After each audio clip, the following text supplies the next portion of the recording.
Excited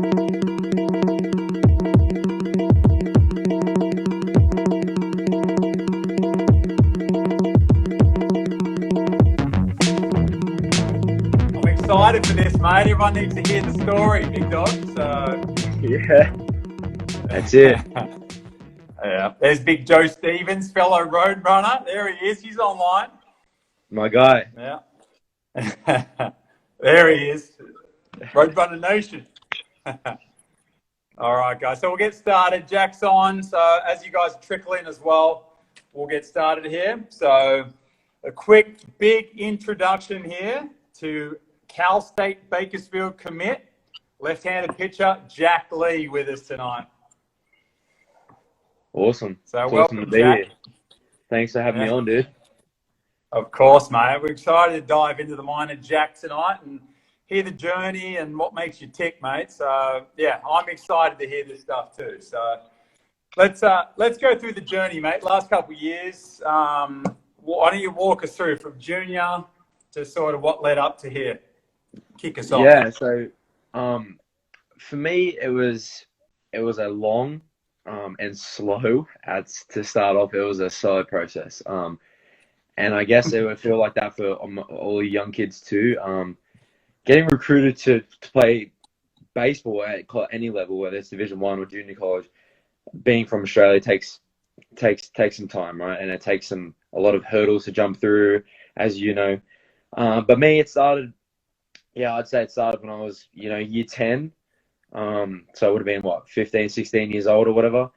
And I went away with you guys, first trip, kind of built myself up to the expectations of where I knew that this is what I wanted to do. I've known for a long time, years has gone by where I knew this is what I wanted to do. I wanted to play at that elite level. So I thought, let's go for it. Let's go all in, right? So I went away with you guys first year. First year was good. That was my first ever time out of Australia, overseas. My first ever time setting foot on a plane, right? And so it was confronting. It was daunting getting over there in the Fall Classic and playing against those Americans. But the first thing I realized when I got over there was my expectations weren't what I realized. They aren't as good as I had hyped them up to be. And I thought, you know what, I can stick with these guys. I knew when I went out there and I pitched, I was pitching great. I was pitching against these guys, and I was like, wow, I can do this. You know what I mean? It was kind of like, so that was getting my feet wet that first time. I think it would have been like 2017 or something like that, or 2018 or something like that. And so I got my feet wet, and then kind of started the whole process with you guys, right? Coming back home, all the emails, all the phone calls, blah, blah, blah. And then full year later, let's fast track to a full year later, when 2018, I think, went away for the second time to the Fall Classic again. But this time it was a bit different, right? I knew what it's all about. Yeah, I knew what it's all about. So jumped on that plane, knew what I was expecting, and just ready to get it. And yeah, pitched really well again. And and then I had, which is the awesome predicament to be in, which you had schools coming at me from left, right, and center, which was good, and I loved it. And I didn't expect it to be that much of a whirlwind, kind of, the interviews and the phone calls and then people, like, you know what I mean, and all that kind of stuff, which is a lot to take in I'm sure for you young kids, it's a lot to take in as a 16, 17, 18 even year old, for that new perspective on this whole process. But yeah, I was. The funny thing was, I wasn't actually pitching when I got recruited from Bakersfield. Right. So this is a good lesson for all you kids out there. I pitched the day before, and pitched really, really well. And I was out in the outfield, doing towel drills and doing all that kind of stuff with Josh Gesner, Kai Jackson. We were out there getting our recovery and doing our walk down the line by myself, no one around. Might have had the headphones in or whatever it was, and I was just doing that towel drill, working on my thing, and there was no one around. I thought there was no one around, and then sure enough, there was. So you never know who's watching, and then it's got me here. That's gold, mate. I love it. So Ryan saw you or Coach Beard? Ryan. Yeah, Ryan. Yeah, and then So Ryan got off the Brian's phone. And the head recruiter from Cal State Bakersfield. So he was out there recruiting, and then obviously, Jack went out to see the whole campus and meet all the coaching staff, and then it went from there. So Jack, walk us through.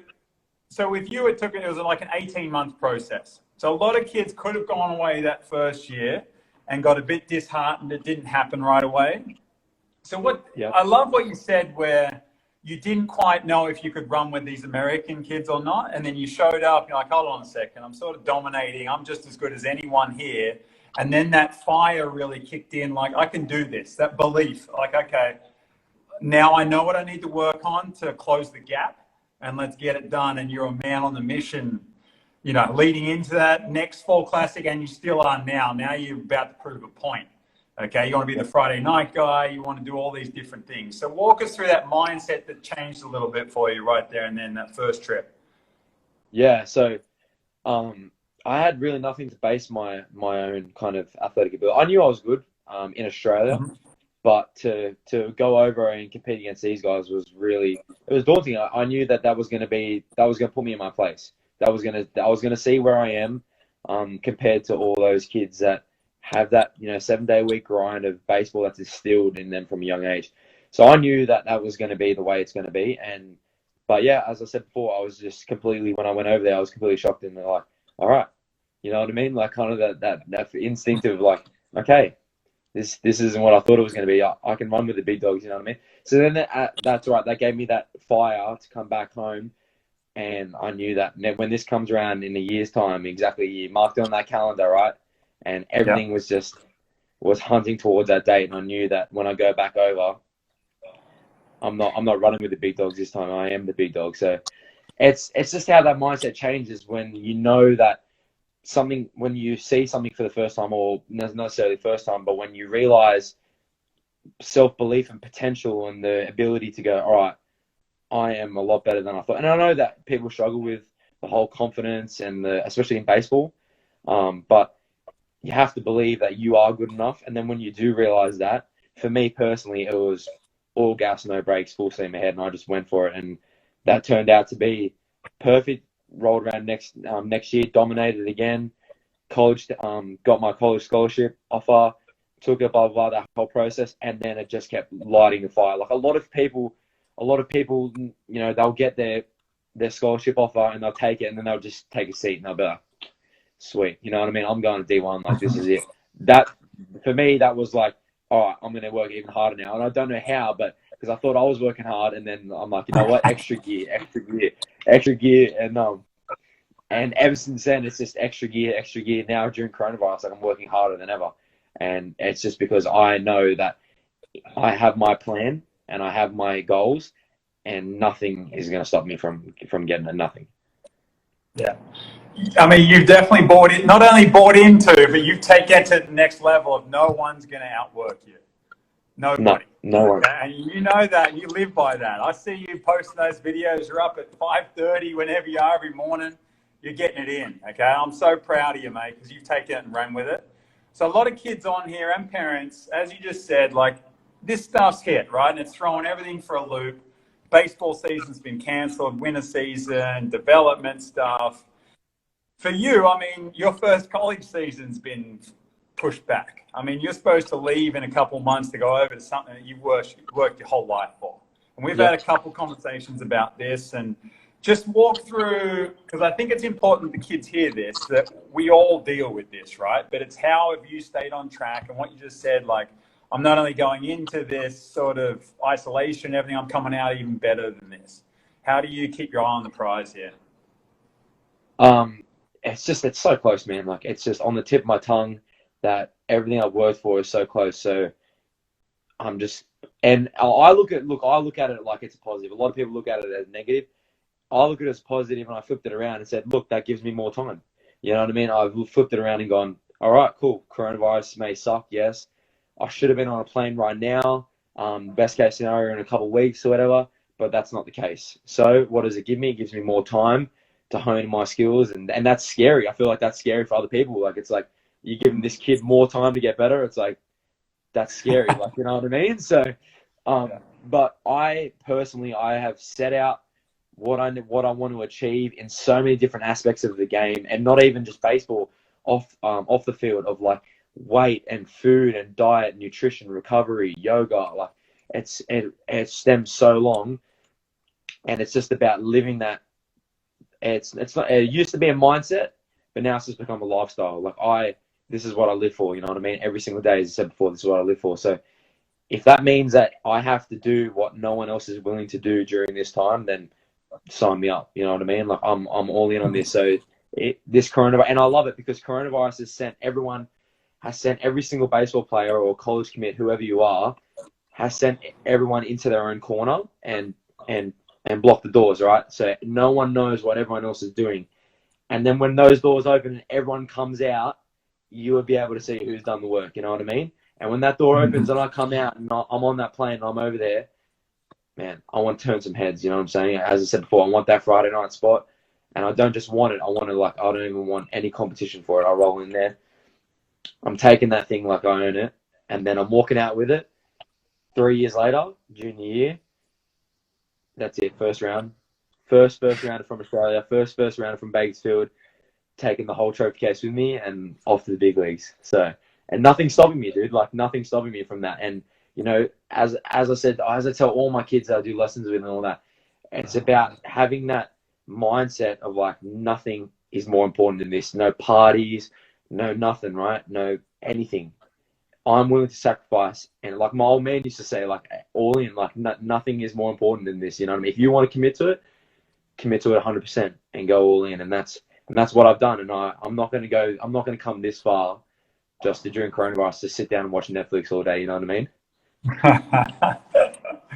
You hear that, guys? Kids listening? Okay, that gets my heart going right there. It's beautifully said, Jack. Okay, and that's what separates you, mate. And you take that into the mound when you pitch as well. You have that bulldog mentality, mate, and that's why these coaches fell in love with you. Everyone wanted you to come to their program. You just touched on the legend himself, Jeff. Okay. Yeah. Does that come from mum and dad, or where's the bulldog mentality come from?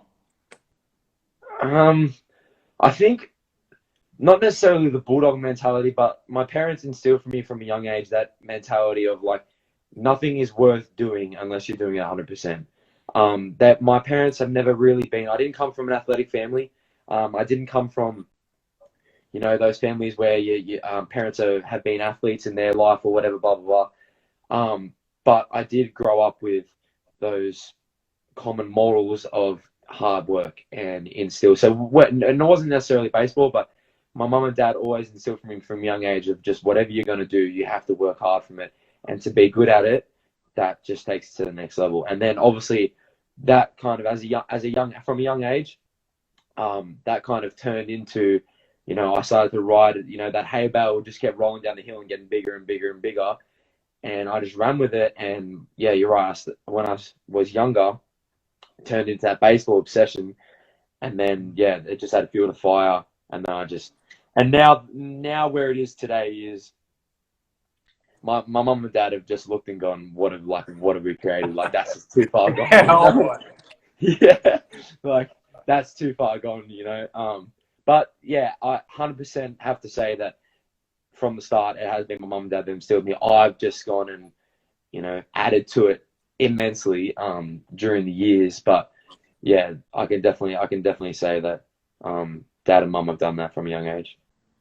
Yeah, beautiful, mate. Yeah, you have a very close relationship, mate. It's very nice to see and fun to watch, mate. So hopefully, yeah. I know Ryan feels the same way, but I'd love to have that relationship with my son, you know, moving forward as well, mate. It's nice to see. Yeah. So let's have these questions popping in for Jack. We'll get to those in a second. Here's one for you that I've been dying to ask you. I know that a lot of kids are getting into under 16s, under 18s, on the state teams and etc. They're starting to focus more on pitching or hitting. I know you can hit, mate. Okay, you can run. But we had to have that talk of, mate, I think there's gold in that arm. You're a left-handed pitcher. That's going to be the ticket for you. So walk us through that decision, because a lot of people want to hold on to that and they get a bit discouraged that, when it's time to shine and showcasing, we sort of try to help you decide of where to put your best foot forward. So Yeah, what yeah, age did that happen for you? How did you decide that? yeah. So I'm 100% firm believer in being an athletic. So when I was a kid, I played soccer, footy, basketball, everything. I just played everything, and I believe that contributes. Like you hear all the NBA players and all, everyone says it, right? That growing up a kid, you should play as many sports as possible, be an athlete. And that was me growing up. And when I started to really hit my strides in baseball, 14, 15, 16, whatever, and baseball became, I knew that's where my heart was, where I wanted to go, and that's what I wanted to do the rest of my life. Yeah, you're right. I was doing both. I was hitting. I was a really good hitter back in the day, as many of you might not believe.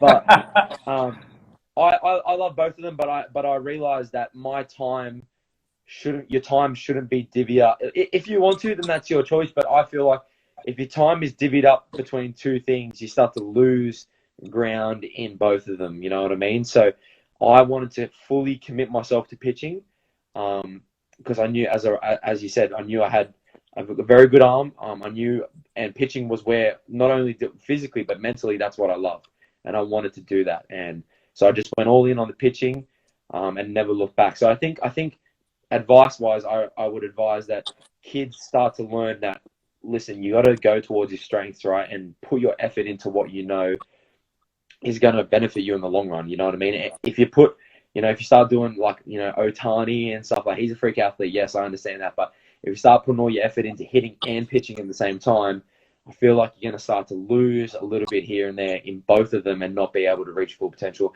If you just flip that switch and put 100% into one, that's me personally. That's when my career took off, and I've never looked back. Mm-hmm.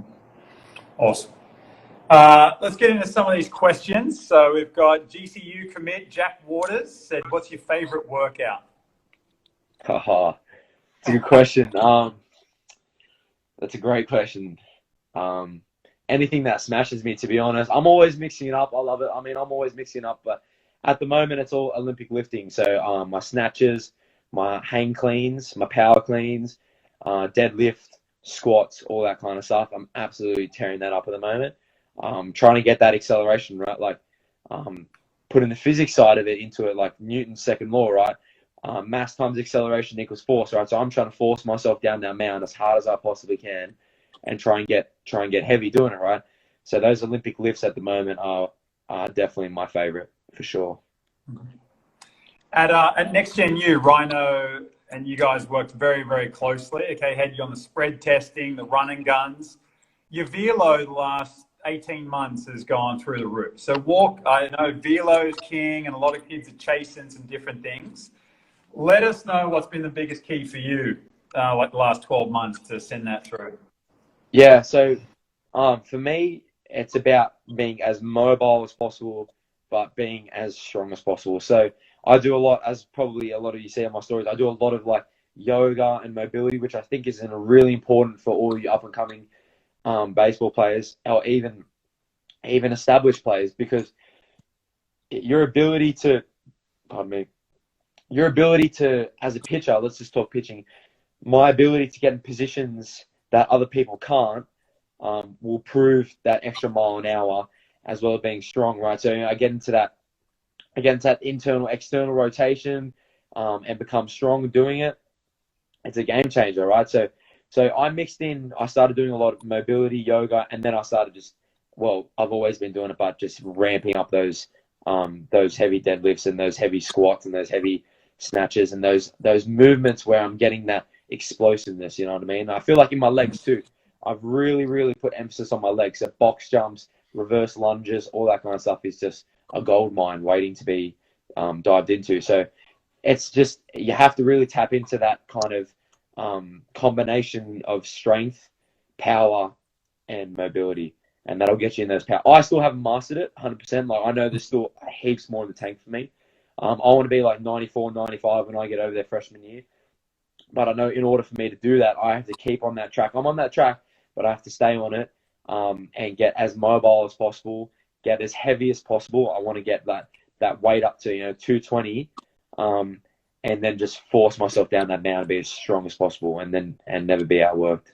So that's the way I think about it. Definitely. Exactly, man. So everything we do when we play baseball, guys, pitching, hitting, running, everything's at speed. Mass, we want to move that as fast as we can. What Jack's saying, we preach this all the time. I'm so glad you post all those videos you do on the yoga and everything else, because it's not sexy. Everyone wants to get in there and do the curls for the Yeah. girls, the bench press. You know, and we're fighting these kids all the time. Like, trust us. You have to be able to move. Let's rewire how you move. Then we can stack some weight on and build the base. 100%. Otherwise, you're going to get hurt. So it's great that they get to see it from you guys doing it firsthand as well. That if you can't get into that hip shoulder separation and move, like, slow down Chapman, okay? He's the hardest thrower in the world. Success leaves clues. Have a look at those positions he's getting into. Yes, he's a big boy, he's jacked, but the separation and the hip flexibility that he can get into is off the charts. Also, the flexibility through his shoulder, how he can get that arm back is unbelievable, okay? Don't skip the mobility days, guys. No, he's definitely an idol of mine in that facet of the game. He brings a tray table, he brings a physio table to every time he throws, and he gets his trainer to stretch that internal and external rotation out. Like, obviously, I'm not a professional baseball player and don't have the time of day to get someone to go down and do that for me. But the same thing applies, right? Because that's his job. He's getting paid millions and millions of dollars to do it. So I think over here, why wouldn't I do the same? That's what I'm aspiring to do. If I can get a head start, because Chapman probably didn't start doing all that until he was a professional baseball player. I can guarantee back in the late 90s or the early 2000s, this stuff wasn't around. So he adapted to it. Well, he always threw hard, right? But he adapted to it during his playing career, right? I haven't even really hit the peak, or haven't even started my mine. So that's what I'm saying. If I can hit mine early and come over, and that's my goal of mine, just to get there freshman year and just to be so advanced in all these facets that it's miles ahead of everyone else. And that's the way it should be for everyone aspiring to do that. You know what I mean? Get over there, land off the plane, and everyone turns around and goes, holy crap, like, this dude is legit. You know what I mean? So that's the way it should be. You hear it all the time, right? I wish I knew this when I was your age. All you 14, 15-year-olds watching, I mean, you guys have such an advantage because you get to hear it from these guys. Yes, from Ryan and myself, but also from these guys, a couple of years older than you, who are catching on to it really, really quickly as well. You don't need to wait. We say it all the time. You got to live, act, breathe like a big leaguer now, or a big D1 commit. If that's your goal and that's what you want to do, you need to start doing these things that these kids are doing now, not just once you get to college or once you get to pro ball or once I get to the big leagues, I'll act like that. And it's not being pompous and walking around like this. It's that's that confidence, you know. And you hear these kids speak. Like, Jack is confident in what he's saying. He's not just saying it, okay? He's backing it up with actions as well. There's a big difference there, guys. Okay, you announce that to the world and then you own it. So let's keep moving here, Jack. I'm loving it, mate. This is really, really good stuff. So Ian, another one of the legendary dads that have been with us on the trip. Ian Madden, how's it going, champion? So he's got, when did you finally decide this is what you wanted, and what turned you to baseball? I knew from a young age. I was always watching college baseball YouTube videos every night when I was like 12, 13. It started really young for me, and it just became an obsession when I only started playing baseball when I was like 10 years old. So I was a late bloomer. It wasn't like these kids that, you know, got into T-ball at 3 years old or whatever. But I fell in love with it straight away. And then, yeah, I just fell in love with the college scene at such a young age too. You know what I mean? Watching those College World Series videos, watching these guys, watching, you know, LSU and Florida State and all these teams playing the World Series. And then I just started watching just day in the life videos. I wanted to know everything about what it was to be a college baseball player. I was watching, oh man, every video on YouTube you can bet I've watched it. Like, I just fell in love with it and just went all in on it. And then I started to translate to real life, and I just went all in, and I started going on trips with you guys, and then started lifting weights, started doing everything, and it's just kind of snowballed from there. But to get back to what decided me that this is what I wanted to do was that ability to realize that, like, this has potential to be, a lifestyle for me and a career path. And then you just learn more as you go. You just learn and learn and learn and learn. Social media is a great tool. And then you go away on trips with you guys as well. And it's just, you just got to be a sponge at that age. You know what I mean? Just got to absorb as much information as you possibly can, and then keep rolling with it. But I was just in love from the first time. And then I just kept at it, and never. And obviously, I like, you can sit here and say like your career like goes like this, but I'd be lying if it does, right? At 18, it's already gone like, you know what I mean, like this, up down, up down. I've had times where, when I was a young kid, I'd be on the floor in my bedroom, like crying to my mum and dad, like this just isn't what, like getting rejected from state teams, doing this, doing that, and it's just, I was like, this isn't for me. Like I can't make it. And I'll never forget it. My dad turned around to me and said, all right, fair enough. You have a decision to make right now. Then do you want to quit and give up, or do you want to overcome this and be a man and take this and run with it? And obviously I made the right decision because I'm here. But for me, it was all about just going all in on it, and just, and people can say, and anyone who knows me can say that's just, I've been infatuated from a young age. Like it's just all I've wanted to do is become a college baseball player. And then when I achieved it, it definitely wasn't like take the foot off the gas. It was put the foot on the gas even harder. Like I've achieved, like that day when I signed my national letter of intent. Anyone who's done it can attest to this. But when you put the pen to paper and sign the national letter of intent, like, yeah, it's a pretty cool day. So for me, that was just, like a tick off the mark, a tick off the list, and then just keep climbing. You know what I mean? And it's always good to stop and look back, right? This mountain you're climbing, to stop and look back and look down at how far you've actually come, right? For me, even months, like in a year from when I first went away, we came back the second time, you just look back and you go like, wow, the leaps and bounds I can make in like 6 months, a year. Imagine what I can do in this long. So for me, it's just like, there's no looking back now. Yeah, sometimes you got to enjoy the journey a little bit too, mate. As you just said, sometimes it is nice to 100%. remember how far you've come, and still, let that sort of excite you a little bit of like, okay, I've done that. Look how quickly I did that. I thought that would take me way longer. Now imagine what I can do the next 6, 12 months, 24 months. Who knows, right? The sky's the limit. Yeah. For the parents, I know we're going to enjoy this one, and we're digging this into the kids. Schooling, grades. You spoke to a lot of recruiters, a lot of schools. How does the whole academics work into getting a college scholarship? Walk us through that.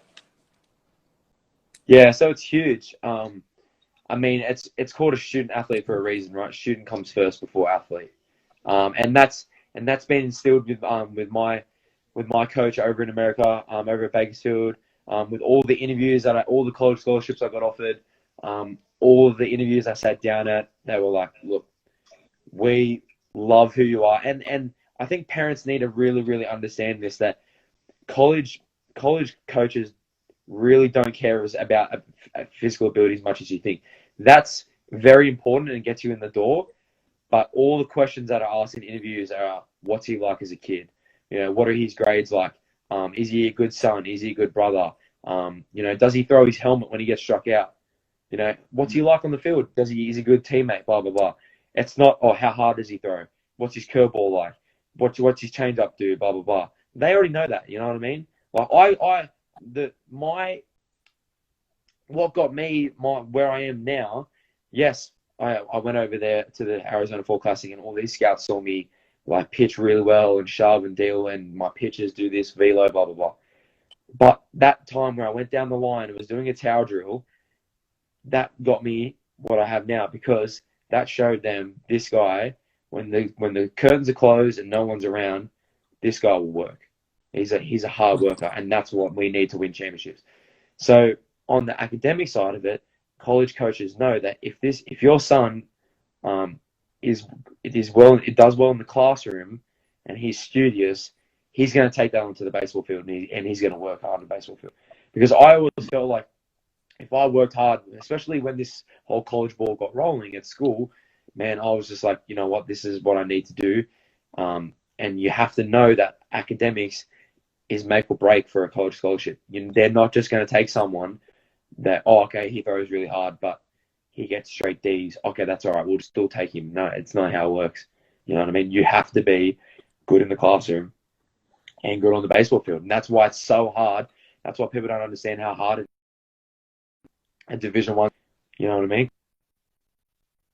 Because it has to take so much more than just how far can you hit the ball, or how hard can you throw, blah blah. So for me, it was huge. I was always good at school, but it got really reinforced in that late years, that 10, 11, 12 at school, years 10, 11, 12, where I had to really knuckle down and say, look, in order for me to get across the line and to do this, I really need to focus on. And you get more money too. For all of you that don't know, the academic scholarship and an athletic scholarship combined in one. So athletics is only 50% of your scholarship. Yeah, help mum and dad out, guys. Listen at school, would you?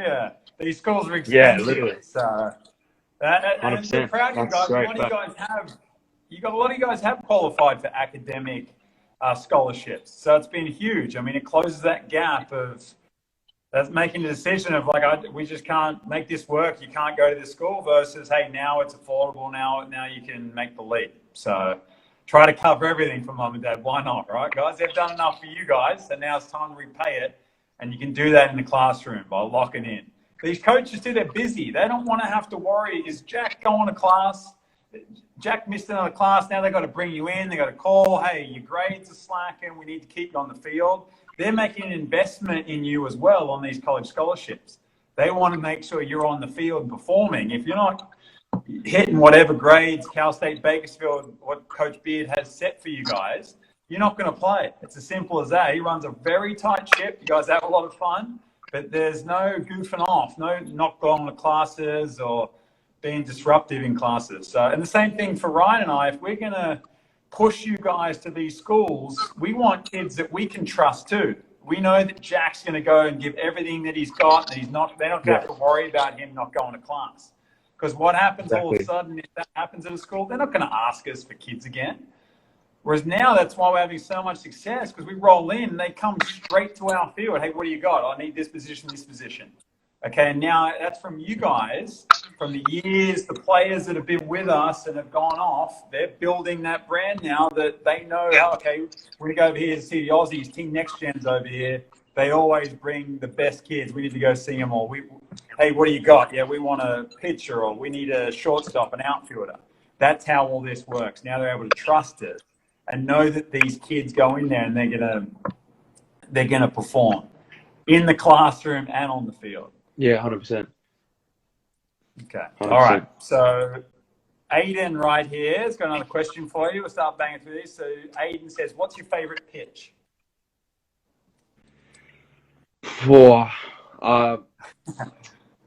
It's changed over time. I love my fastball. Who doesn't love a good heater? I love my curveball, my good old 12-6 curveball. But I've just added a cutter. So at the moment, I love my cutter. But I would say at the moment, like my best pitch, the one I'm having the most success with, would be my changeup. 100%. Mm-hmm. What's your go-to pitch? Game on the line. You've got to make a pitch right here. What are you going to? College World Series? I think honestly, like, I want to get in that position where, and I feel like I do, but I feel like I want to get in that position where I'm comfortable throwing any of them. Like, if whatever that catcher puts down, I'm ready to go. But if I need to throw a slider to a lefty down in the way, I'm going to execute that. If I need to throw my two-seam fastball that runs back hip to a righty, that catches the inside of the plate, I'm going to throw that. But whatever I do, I'm going to throw it with conviction, and I'm going to give it 100%. Because the moment you're not all in on a pitch, that's when it doesn't pay off. If you're going, full count, bottom of the ninth, I don't think I should throw a change up here because what if this happens, blah, blah, blah. No, dude, like, grab that change up grip and go, game over, boom, throw it. You know what I mean? That's it. So I think the difference is in those situations, it's what's in here.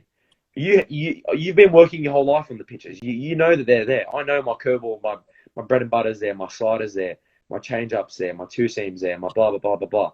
I know it's all there, but whether you can execute mentally and be able to go, okay, I need to throw this two seam right there and be perfect with it, and not put too much pressure on yourself, but say, I need to be perfect with this, and then just let it rip. I think that's the difference. But yeah, I love them all, dude. But I definitely throw that change up. Get that guy out in front. Nasty, dude. Nasty. Good answer, mate. Again, you said it's got to be up here. If you don't believe it, throw it with conviction, then yeah, there's no use throwing it, right? So good answer, mate. So Jack Waters. Jack, I got to say, mate, you've been on every one of these live ones, okay? And peppering questions. You're hungry to learn, mate. That's what it takes. Everyone's in the same boat here, okay? And you're going off in a couple of years, Jack. So I'm proud of you, mate. A couple of years ago, you wouldn't be on here asking all these questions, mate. So well done, mate. You're coming a long way. So Jack asked again. He said, "What's an off day look for you? And is there no such thing?" I love the question, Jackie boy. No, it's a good one. I think this is another thing my dad instilled in me from a young age is rest days are very important. You need your body to rest. So typically right now I'm out. So I have a full-time job so that's another thing a lot of people don't know. But I've also want to financially be stable as well as physically be stable. So I'm working full-time at the moment, but I'm still getting after it every single day. So at the moment, I'll go and lift. I'm lifting every day, right? I'll go in, lift, do all my throwing, do everything. But when I have an off day, it's not technically an off day. So an off day for me would be no throwing or no lifting, right? Don't lift, don't throw. But on an off day, I'm always, got the foam roller out, doing some yoga, doing some stretching, just finding those little 1%ers, dude, like jumping on a balancing or doing some weighted balls or something.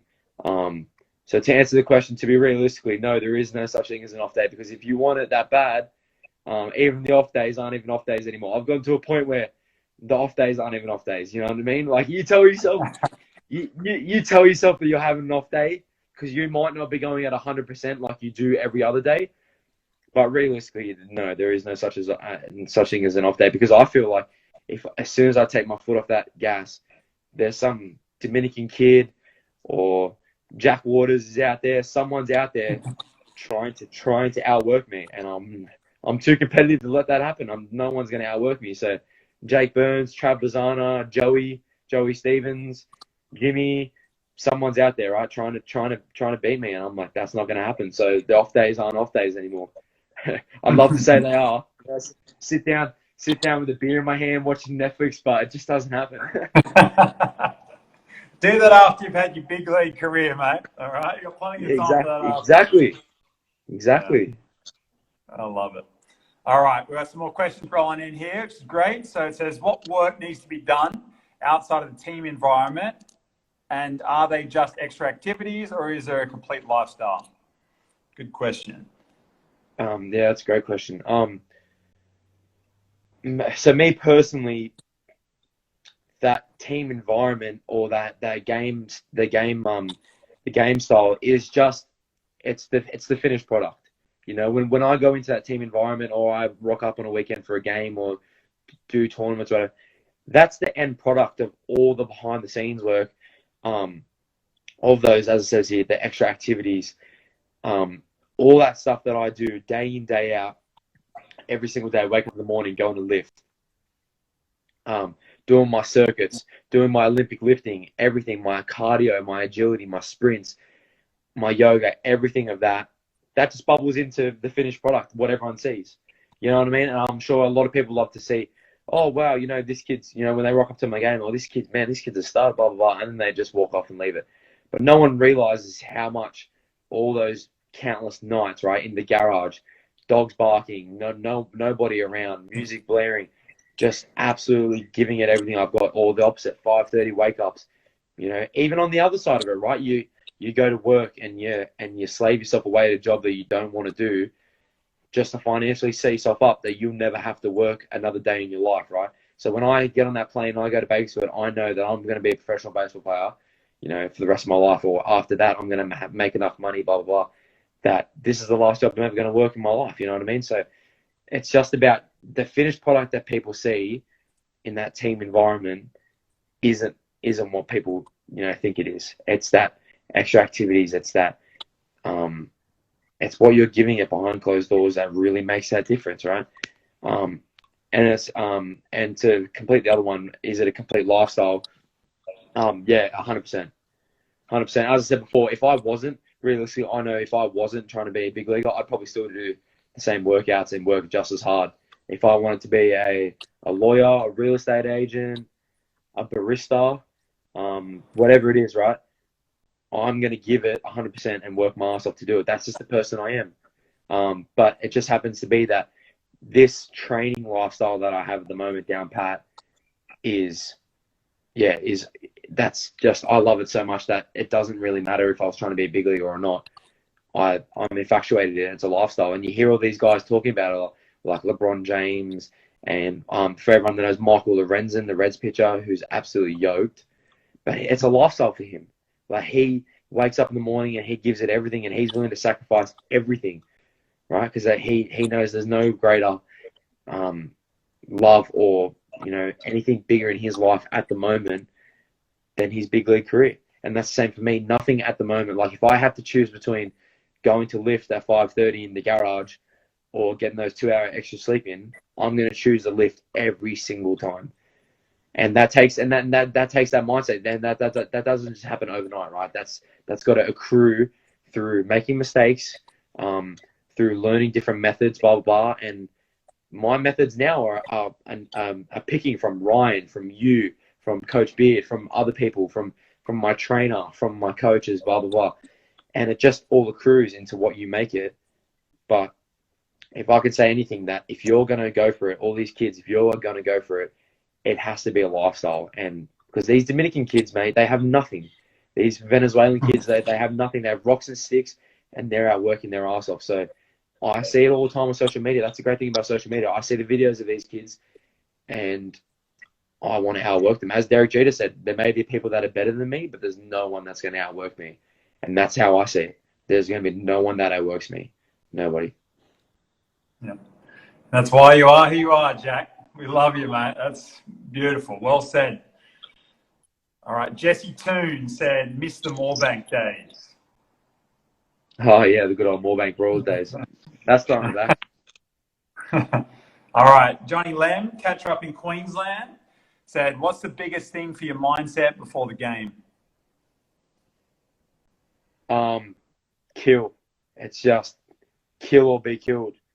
I'm already as a person. I don't need to, as Ryan says all the time, you got to find what's comfortable for you. I'm already a pretty energetic person, so I don't need to be like rah rah rah banging on the fence, kind of punching myself in the face before a game to get myself into the game.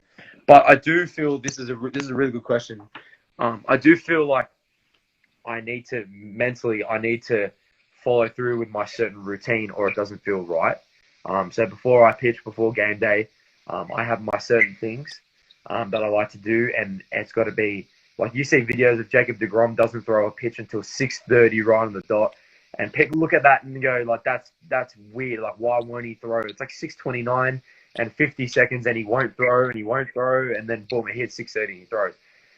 But I understand completely where that's coming from, because I have my routine through the years of finding out what's wrong, what's right. I don't like that, throw it away, keep that, blah, blah, blah. I know what I need to do to get ready. And then, once I step on the mound, my mindset is 100% of like, it's kill or be killed. And it's me against a hitter, right? As a hitter, right?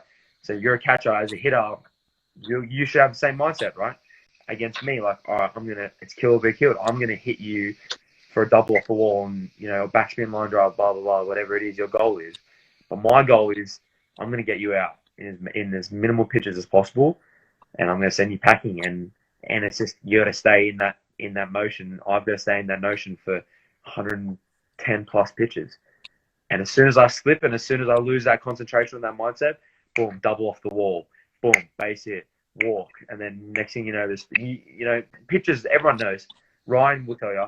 Next thing you know, you're down 3-0 and there's a load of bases. Like, you know what I mean? You haven't even feel like you've only thrown 2 pitches. So I have to stay locked in the whole time. which is really hard. But yeah, the mindset is attack, kill or be killed, and that's what's got me where I am. And as Jack said, everyone's slightly different, right? Of how you get into that, that flow state or whatever that is, okay, that peak state to perform. Everyone's got a slightly different way to get into it. So as you get a bit older, you'll find the routine, and then you can stick to that every single time, right? If you're a hitter, that's the routine that you're going to do, whether you take a couple flips, swings off a tee, and then you can run out under those lights and you're ready to play. Pitcher, you're starting, like the Grom, 6:30 he's throwing, not 6:29, not, okay, I feel good, I guess I'll just go out and then I'll sit for a little bit. No. Everything's got an intent that they're doing. Clayton Kershaw was the same way. He was still the first one to the clubhouse. He'd get there at 1 o'clock, he'd start at 7, and he'd just be throwing the ball against the wall. But you knew it was his start day because he wouldn't be talking to anyone. He's very social, great teammate, but when it was game day, okay, he's way more laser focused. And he was to a T in his routine of when he'd get his massage, run out there and start throwing. Okay, so the best of the best, like Jack said, you find that routine that works for you guys. All right, Angus asked, why Bakersfield over the other schools? And what was the tour of the campus like? So great question, Angus. It was a tough decision for me. I had some good offers from other schools. I was in a really good place. Not a lot of people can say that, but I was in a really good place. I had a lot of scholarship offers, a lot of people, a lot of coaches chasing me. But I felt like I don't know, it's just one of those things, right? I walked into that, and Trent, you were there. I walked into that interview with Ryan, and he just made me feel comfortable. And I feel like coaches are such a huge part of where you go. And I felt so comfortable talking with Ryan and the whole Bakersfield staff, and I got on the phone to Coach Beard. But it was the coaches for me, and it was their mindset, that they were we're an up-and-coming program. We're just about to head into the Big West and play Cal State Fullerton, Long Beach State, these top 20 schools, right? And we're not going in there as the little puppy on the porch, you know what I mean? We're going in as a big dog, and we're going, let's take this thing. Let's dogpile first year. Like, I've been texting me and Joe have been texting Coach Beard every day, and Coach Beard is like, hope you guys are ready to dogpile. And we're like, man, we've been ready our whole lives, you know what I mean? So, but Joe will tell you the same thing. Like, Coach Beard, Ryan, the whole coaching staff at Bakersfield, they just made me feel like important, right? They made me feel like we need you, you're our make or break, right? And they came after me, the constant contact. I loved it. They made me feel so welcome. So for me, it was the coaches, man. It was the coaches, which were so awesome. And then obviously the program is a great program, dude. The program's awesome, man. We're up and coming. I love where we're taking this thing. There's the ability for me to play full time. Like, there's none of this, there's none of this coming in freshman like, oh, wait your turn, buddy. You know what I mean? Like, mate, if Coach Beard told me, like, if you come in and you've earned that spot, it's all yours. You got to earn it. You know what I mean? So I love that whole approach, the way they're taking things. For me, the campus, second part of that question, the campus from when I went over there, dude, it was awesome. It was everything I expected it to be, like, and more. When I went over there, man, I loved it. I love it, dude. It was all those years of watching videos and blah, blah, blah, and thinking about what it would be like. And then finally walking my next home for 3 years, not 4, 3. My next home for 3 years. It was awesome. Beautiful landscape, lots of like trees and open ovals, and on the pretty cool side of it, not being humble or whatever, but dude, they have some sick facilities. Like, they got this student rec center, which is like multi-level. It's like 2 levels. They have a running track suspended in the air, and they've got like 40 plasma TV screens, all the weightlifting stuff, cardio upstairs, basketball courts. Then they've got this huge basketball arena with scoreboard, like fit thousands of fans, baseball fields getting like $1 million upgrade. Oh, dude. So yeah, if you want to talk about on that kind of side, it's like, damn, Adidas sponsorship. So if you want to go D1, I don't know if that gets across the line, then that's what gets across the line. So a lot of people ask, Jack, when like when you walk on these campuses, you speak to these coaches, you just knew in your heart, you said, this is the place for me. Yeah, yeah, 100%. It's one of those things where you have to be 100% sure. Like if it's 99.9, then that's not it. You know what I mean? It has to be 100. And I knew 100%, 110. So I was there for like just short of a week. I was there for I think 4 or 5 days or whatever it was. And I knew, dude. I knew first day I was walking around. Ryan was taking me around Bakersfield. No, so not only the campus, but I got to know Bakersfield as a community, as an area, California. And yeah, I remember I was walking. It was one of my last days, and we were touring the field a second time, or we were walking around. I was meeting players. I was meeting coaches. I got to meet the president of Cal State Bakersfield. I got to meet the athletic director of the whole of Cal State Bakersfield. The decision makers, which was pretty cool. I got to meet those people, and just talking with people that are investing millions of dollars into this university and where this university is going, because it's a university, it's not just a baseball team. I knew straight away. So yeah, I remember I sat down in the dugout with Coach Beard, and me and Coach Beard were talking about all that kind of stuff, and I just turned around and said, "This is it. This is where I want to be. I'm all yours." I'm in. Yep, I'm in. What's the dorms like? Are you and Joe going to be roomies? Yeah, we're in an apartment, so that's another cool thing. We're not in dorms, so we're not over slaving it with the slaves. No, I'm joking. We're fortunate. Me and Joe are fortunate enough and been blessed with a really good scholarship, really great scholarship, and the ability to have the choice of where we want to live. So me and Joe, when we went over there, we got to tour. So that's another thing I got to tour when I was over there. Got to tour different apartment complexes, all that kind of stuff.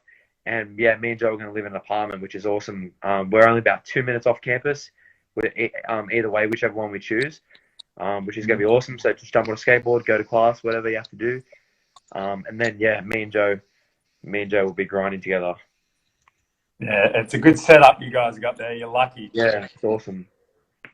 All right, so let me ask again. He said, what do you look for in a catcher that makes you feel comfortable pitching to them?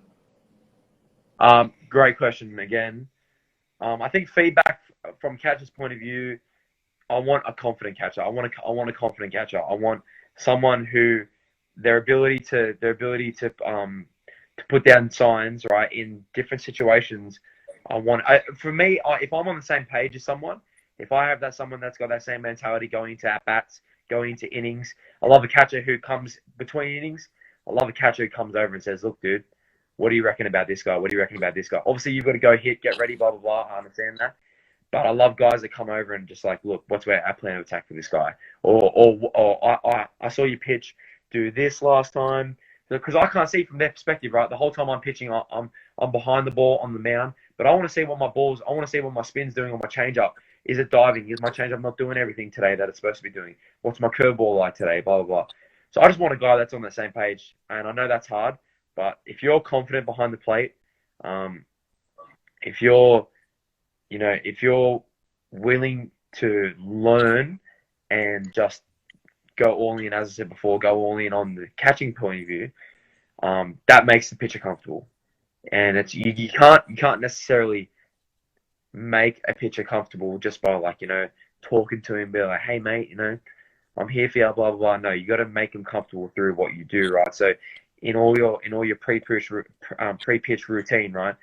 Are you showing me? Are you giving me a good clear target of what I need to do? Verbally too. I feel like a lot of catchers discard the verbal side of catching, right? The good old here we go, give me it right here, Jackie boy, you know what I mean? So just be confident, dude. Just be confident. All right, Jesse asked you, what's your go-to arm care exercise? My go-to, that's a good question. Bands, obviously, bands has become a routine of mine that I feel I can't live without if I don't do them before a game or even when I long toss. But for me lately, it's been just those that really extending and getting that internal external. So if you stick a ball, just get a baseball, stick it under that rotator cuff right on the side of there, and then you just go back and forth, get that range of motion, right? and then that translates all through your back, your glutes, your hammies, right? You just started rolling it through your whole body. But definitely my favorite arm exercise would definitely be the internals and externals, because I feel like that's the most important thing, right? When you get into that hip and shoulder separation during a delivery, you see Chapman, right? He's got that thing sling back all the way, dude. Like he looks like he's about to rip off his shoulder, right? So if you can get into that point where your internal and your mobility in your shoulder is just off the Richter scale, that's when velo is going to come. So for me, it'd definitely be that. All right, Sean asked, do you think Michael Jordan would have made the major leagues in baseball? 100%. Yeah, his mentality, physically, right? Physically, he has the ability to learn and get there. But from what I've been watching The Last Dance, man, his mentality was, and that's someone who I emulated off, right? That's what I aspire to be. That ultimate competitor of you're either with me or you're against me, and whatever side you choose, stay on it, because I'm about to win. I'm about to win some championships or whatever he said. So I think he's the ultimate competitor. So he would have gone to the grave before he stopped trying. You know what I mean? He was a freak. That guy was a freak. So I feel like he would never ever, to this day, would never ever let someone outwork him or be a better competitor than him. Like even in the videos, like just doing other stuff like playing golf or whatever, not even basketball.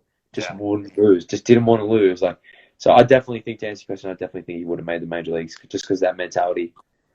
Yeah, I think so too. Eventually he's going to figure that out. He's definitely going to work. So, Jack, it's about the Buddhists here. We've got a minute left, mate. So before we send off for the night, I just want to thank you for your time. And Jack, we're so proud of you, mate. We can't wait. We're going to be there in Bakersfield or wherever that first game is, college debut.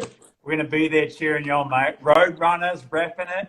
Okay, you and Joe for that first start. So again, you're an inspiration to all of us, mate. So keep getting after it. We're proud of you, and thanks again for sharing with the family. Awesome. No worries. Thanks for having me, dude. Appreciate it. All right. Thanks, guys. Thanks for tuning in. Thanks, Jack. Peace.